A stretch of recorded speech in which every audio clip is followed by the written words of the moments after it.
Hello everyone, welcome back to this week's Trader Joe's Taste Test. Where we are right now is not where we are while you're watching this. So we'll be on an airplane. But anyway, we're excited to try the new items that are here this week at Trader Joe's. There's a few new ones, including the gluten-free blueberry muffins that I am so ready to just dive right into. These look delicious. And we're finally gonna try the artisan Zinfandel that I bought last week, and I bought a second one. So hopefully this one's good because it's a great price point. Plus a couple other things too. So I hope you guys join us and sit down, grab a drink and a pen and paper, of course, and give this video a thumbs up, subscribe, and leave a comment below because we're gonna be asking the question of the week. So let's get right into it. All right. Ooh, baby, just hold tight. We're up the moonlight.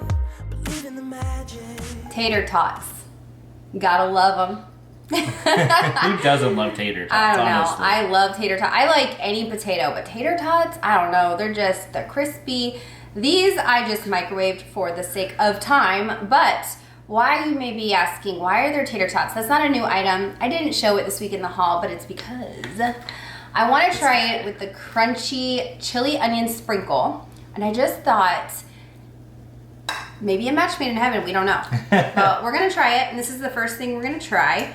Okay, so there's a little tab here. We know it's fresh. We know that nobody has tampered with it. Yes.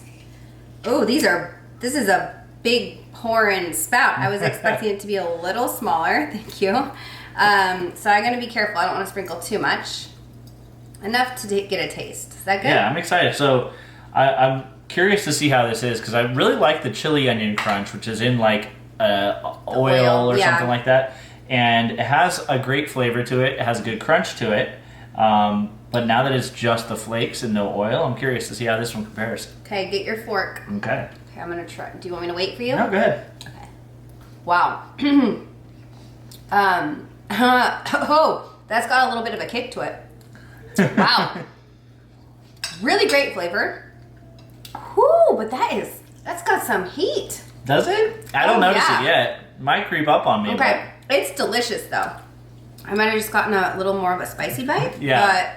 But really good flavor. It definitely has that chili flavor to it. The onion, I think, gives it the actual flavor, and the chili gives it the heat, obviously. Yeah. But I think it's delicious. Yeah, I feel like it's kind of salty. Because there's definitely salt in there, and I enjoy that because it does enhance the other flavors. Good. I think it's a little bit spicy, but I don't think it's too bad, at least how much I had. I think it's a really good flavor. I could definitely put this on my eggs for sure. That's a good idea. Yeah, I love that. that would be great. That would be good. A tater tot bowl like we have here with eggs, even better. But yeah, I think honestly you just gotta try it out. I think it's good. It's worth picking up. Yeah. So try it out. On the first thing you try it, think about what else you can use it on because I think it's pretty versatile. I think Burritos too. for sure, definitely. Yeah, I think there's, like Tim said, nailed it in the description as far as like, I think it'll go good on anything that you really want to have this flavor on because it's really versatile. Breakfast, obviously no brainer. But like I said, burritos, tacos, things like that if you want to season your meat Mashed with potatoes. it. Oh, Yeah. I wouldn't have thought of that, but anywho, I want to wash this down with the beer, but I forgot to get it, so I'll be right back. I'm going to grab the beer we're trying, and then we'll keep eating. Cool little thing, Hazy IPA. This is the Sierra Nevada beer that I think it's interesting because Sierra Nevada, one of the people that owned it or something visited my college. I went to Cal State Fullerton, and I was in a business, my degree's in business management, so I did a lot of business courses, and one of the owners or somebody associated with Sierra Nevada came in and did like a speech for our class, and it was so interesting, and it's always made me really appreciate Sierra Nevada more than other breweries because I don't know, it was just special. Yeah, Sierra Nevada is one of those like macro breweries that's pretty big, but still produces like a pretty good quality. Really good quality beer. Yeah. So they've had some good beers in the past. I'm curious to see how this one is. Here we go. Ooh. Well, that's good. It's crisp. Yeah, cool for sure. Not an ounce of bite to it. Like, no. Like, and it is different from the juicy one. For sure different. Because the juicy one has a lot more of that, the...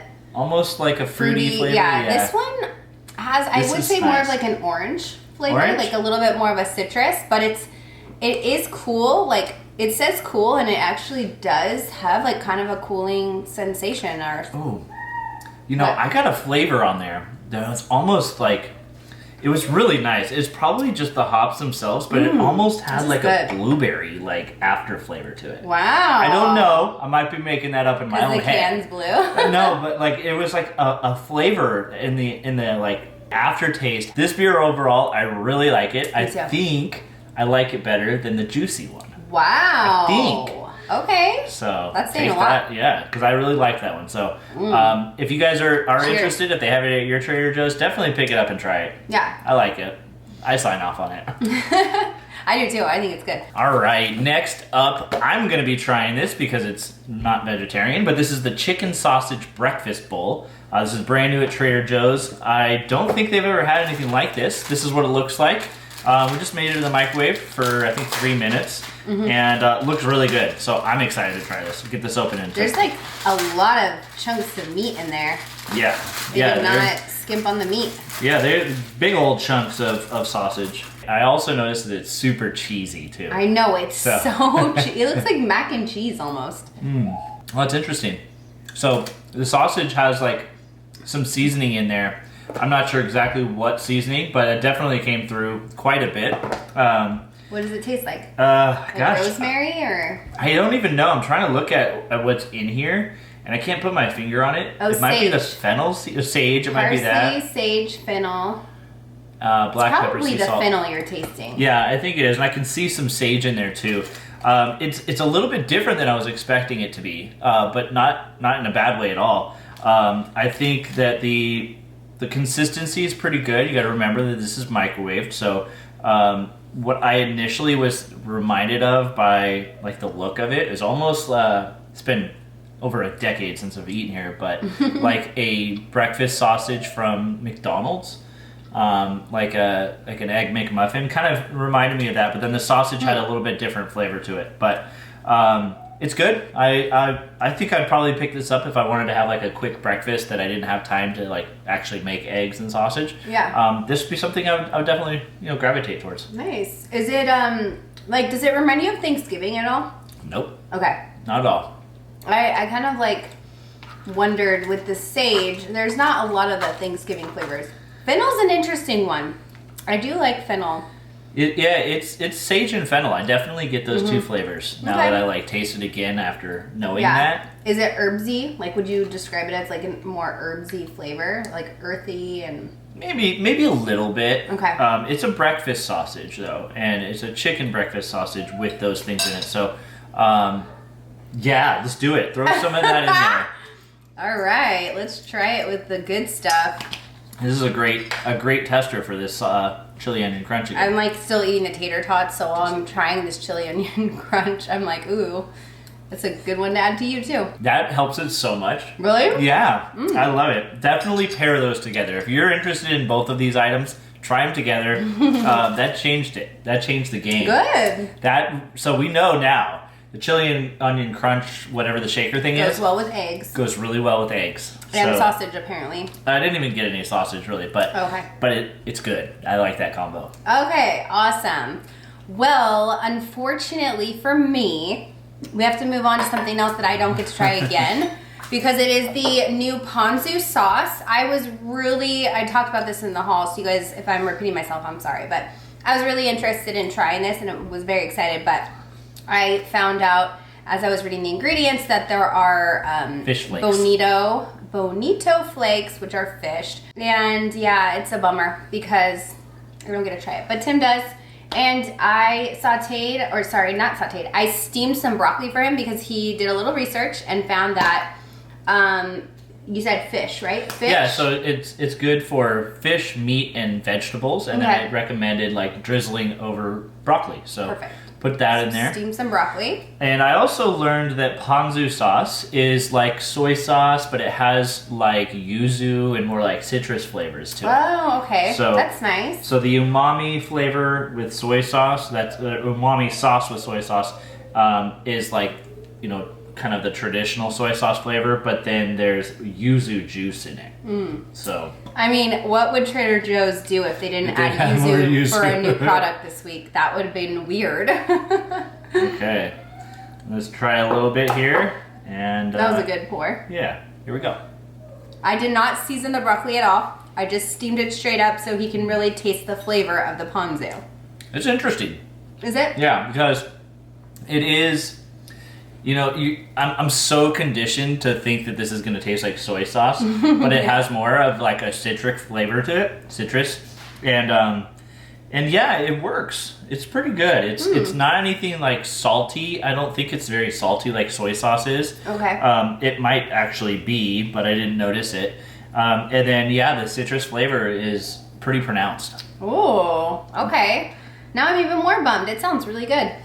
Sounds like something you would recommend. That was a big broccoli floor. I know. We definitely like our broccoli in this house, but I'm glad you like it. And yeah. Do you feel like anytime we use soy sauce, would you be able to interchange the soy sauce for that? No, it's different.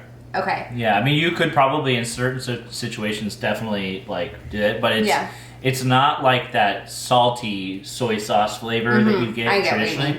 This is more of like a little bit of that, but mostly like brightened up by some citrus with that yuzu juice. Okay. I feel like that would be really good with fish then. Maybe, but it's going to be citrus different. Citrus goes well with fish. Yeah.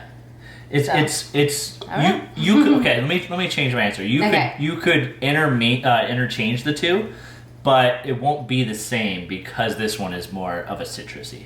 Yeah. Okay, I'm getting that. I think you'll use that, right? That's where I'm getting at. I will yuzu it. You'll yuzu it? Okay. All right, well, I guess we're just sticking with the theme of breakfast because we also have the new gluten-free blueberry muffins, and I'm super excited to dig into these. Should we have the wine first? That's... Wine and then dessert? Yeah, we'll do wine and then dessert. Okay. All right, it's wine time. I'm so excited to try this. I know a lot of you guys wanted to see how this wine tasted, and I'm really excited to try it too because last week we tried the expensive bottle and that one was really good, and we actually did update. We actually did buy another bottle of the Diamond Reserve. Yeah. So we have a total of 3. Well, one of them is digested and not in our belly anymore, but we still have 2 left for a special occasion. And I always say, buy the good stuff before it's gone. Yep. Ready? All right, here we go. Oh, I like that. I like it too. It's a very bold flavor. Very bold. I love that. But it's smooth. Old Vine Zinfandel. Okay, so you know what? You know why I really just instantly love this? Why? Why do you... Tell me, honey. Because it has... We've been drinking a lot of like those jammy, very berry-forward wines. Yeah. Which initially on my tongue tastes very sweet. Then it kind of like, after a couple sips, I get used to that flavor, and then I'm like, okay, it's not a sweet wine. It's just the berries trick my tongue. This is definitely not a sweet wine. There's not really much berry. It just has a great flavor, and it's so smooth. I really like this. I feel like I need to go back and get more of this because this is something I could see myself wanting to drink year round. Whenever I'm like, have friends over, I want to pull out this bottle because it's really good. Yeah, I think it is really good too. We haven't, I mean, we really, traditionally we've liked Zinfandel quite a bit, but we haven't had it as much. That's good. And you're right, it doesn't have that like jammy, berry, like fruit, like forward flavor to it at all. But it is deep and it is like a very, like, it's a deep red for sure. I like it. I do enjoy it, and I think it's only $5.99. Yeah. Correct me if I'm wrong, but it is. That's a great wine for a cheap price. I agree. It's dry. It's a dry red, which I have been missing in my life, and I really do love this. This is probably, I almost like it better than the $20 bottle, if I'm being honest. Yeah. No. I do. I enjoy this wine very much. This is a very easy drink for me. Like some wine, it'll take, Tim can finish wine fairly quickly. I don't know. He just has. I don't waste time. I'm here to drink something. I'm not going to let it sit there for 20 minutes. What I was going to say is that you are, first of all, he is like a camel. He can drink a ton of liquid and not go pee for the longest time. I, on the other hand, I'll have like a tiny little drink of liquid and I'm going pee for the next hour like 3 times in a row. I don't know why my bladder's so dang small. But, so like I feel like I just am a very slow drinker. Like, you know the term nursing something? That's me. I'm always nursing, especially if it's a beer. I will have 1 beer to Tim's 3 beers. And same with wine. He's always waiting on me. He's like, are you finished with your glass of wine yet? I'm like, no. So this one, though, I feel like I might finish before you. Because I like it a lot. Slow down. All right, we're going to get into the muffins now. So let's dig into the gluten-free blueberry muffins, which I already feel like are going to be delicious because they look really good. You know, you've been the one with the most. I'll be honest. I am critical very often of gluten-free items and vegetarian items too. Sometimes, but this one I'm going to be critical again just from looking at it. You're very excited, and it's making me a little excited too. But it looks gluten-free, if that makes sense. Does it? It looks like it isn't the same, like, it looks like moist, and it just looks like it doesn't risen the same, but, you know, we'll see. I'll give you my honest feedback. It's almost wet. It's so moist. What do you think? Dang, that's pretty good. It is, right? Yeah. The flour, you can tell, is not traditional, which is fine. It just has like a little bit more of a graininess to it. Do you taste that? Yeah, I mean, honestly, that blueberry covers it up quite a bit. I know, I'm licking my fingers. It's just because I have a ton of this on my fingers. Of good stuff. Yeah. I'm not letting that go to waste in a napkin, okay? However, I will say the blueberry flavor is fantastic in this. Tons of blueberries. I know you got a big blueberry because I saw it fall into your hand or on here. And I think not only are the blueberries really flavorful, this is a very, very moist muffin. And that's what I was saying in the haul. All the gluten-free really does a good job of not making it dried out. It's really hard to eat a dried out pastry anyways, especially something like a muffin where you want to dig into it and just really get that nice good bite. And so many times you get disappointed by store-bought stuff. So this is fabulous. It's fantastic. If you're gluten-free, and if you're not, highly recommend at least trying it out for yourself, seeing if you like it. Delicious. I mean, what can I say? It's delicious. I really, really like it. That second bite that I had, I intentionally tried to avoid having blueberry so I can get the taste of the rest of the muffin. And it's really good. It's got like a sweetness to it, but nothing that's like so sweet. And I honestly don't even notice that it's a gluten-free like flour that's being used. That's good. Yeah, it is good. No, they do have this basically the same thing with the traditional, not gluten-free version. So there's that also if you're so against it. But man, I'm convinced it's good. It's switched me to thinking differently about gluten-free. Imagine being so against a muffin. These dang muffins. It's gluten-free now. Oh, that's hilarious. So yeah, I think this is a great option, and I do want to mention too, I think the traditional blueberry muffins at Trader Joe's sell are at least 100 calories more, but correct me if I'm wrong, I'm not sure. So that might be something too. But do you want the rest of this? Yeah, I'll take that over here, please. And I wanted to mention something that's kind of, I don't know, erroneous, but this is not a clamshell. It is actually just a lid. They do tape it on both sides, but you can take this whole lid off if you want, which is great for somebody that is putting these out at like a morning work event or something like that, or like a PTA thing where you don't want to have to like buy a platter. You can literally just take the lid right off. A small thing to mention, but whatever. Okay, now it is time for the question of the week, and I do have this question. I pre-plan this? Somebody asked me in the comments last week, do you pre-plan these? And if so, why don't you tell Tim? And I said, I like to have these questions just like on the fly, boom, boom, boom, boom. And even for me, I just come up with it, and sometimes Tim does too. And we'll just try to answer it as if we're hearing it for the first time like you guys are. But in this case, today, I wanted to try it a different way since that person brought it up. And so the question of the week is, what was your favorite school era? Meaning, like, did you enjoy elementary school the most? Did you enjoy middle school, high school, college, whatever schooling you did? What was your favorite time and why? You know yours? I do, because I had some time to think about it. But yeah, mine's actually not that hard. For me, my favorite single year, was going to be my senior year of high school. I knew it was high school. Yeah, you know, high school is such a weird time where a lot of people love it, a lot of people hate it, most people hate it. You know, high school wasn't like the greatest time of my life, but I would say my senior year of high school, I was starting to figure out who I was. And you know, sports, you know, basketball was my life. I was doing really well, and just really had a great year.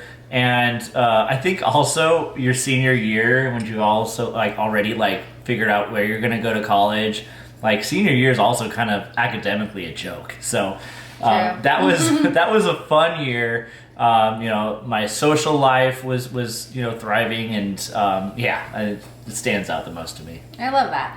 High school is definitely not my favorite, but I will say middle school, and it's probably the most unusual answer because I think most people really detest middle school. Yeah. But for me, I feel like that's where I really blossomed and bloomed and became the person I am, and that's unusual as well because I think a lot of people don't really know who they are until like their 30s, 40s, even their 50s, and they don't know what they want to do with their life. And I still don't know what I want to do with my life, you know? Like I'm letting my path just take its way, you know? Like, but I know who I am, and I think in middle school I had this incredible group of friends, and my best friend to this day, she's been my friend since 2nd grade. And her and I our friendship blossomed then too. And I had a great group of friends. I had a boyfriend who was so silly and fun. And it was just like a time for fashion too. It was like the 2000s. And so it was all about the glittery eyes and the shimmery makeup and the butterfly clips in the hair and all the glittery tops that you tied, and oh my gosh, it was just so fun, and I just loved it. And I thought I just had so much fun in middle school, and I liked that we had different classes and we had different classmates in each class. It was just, for me, a very energetic time, and I really enjoyed it. So all that to say, the reason I'm asking this as Benson's jumping off the couch is because my 20-year high school reunion is coming up. So it just got my wheels thinking about school and things like that. And also I've been nostalgic. Like if you saw Benson blowing up those plastic balloon things that we all had when we were kids, I bought him those on Amazon and he's been loving it. So anyways, thank you guys so much for watching this video. If you enjoyed it, please don't forget to give it a thumbs up.